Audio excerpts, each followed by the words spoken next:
Sampah yang menumpuk di pinggir jalan ini menjadi pemandangan sehari-hari di kawasan Pasar Kuto. Sampah pedagang yang berjualan di pasar dan sampah rumah tangga ini kerap terlambat diangkut oleh petugas kebersihan sehingga menumpuk di pinggir jalan.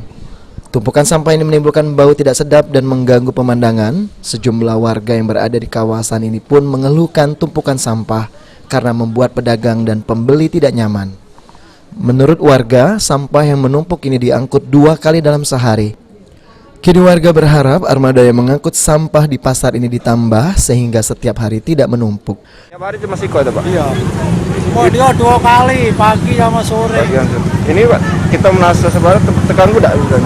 Terganggu tidak kita? Ganggu ini kalau buangnya di luar ini. Oh, warganya buang di sini Pak? Iya, banyak buang dari ini motor-motor pada Itu sebagai warga apa harapannya kepada pemerintah Pak?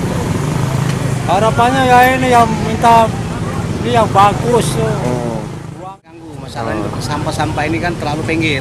Terlalu pinggir. Nah, terlalu pinggir. Jadi maksud kami ini sampah-sampah ini harus masuk ke dalam.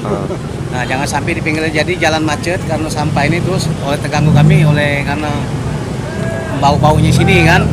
Nah, Kati petugas ya boleh nyago itu mana? Petugasnya negatif Pak, itulah petugasnya. Sampah itulah petugasnya. Harapan kita Pak sebagai Harapan gitu kalau baca sampah ini masuk ke dalam, jangan sampai keluar. Supaya baunya dah ini Pak. Iya, jangan sampai itu baik.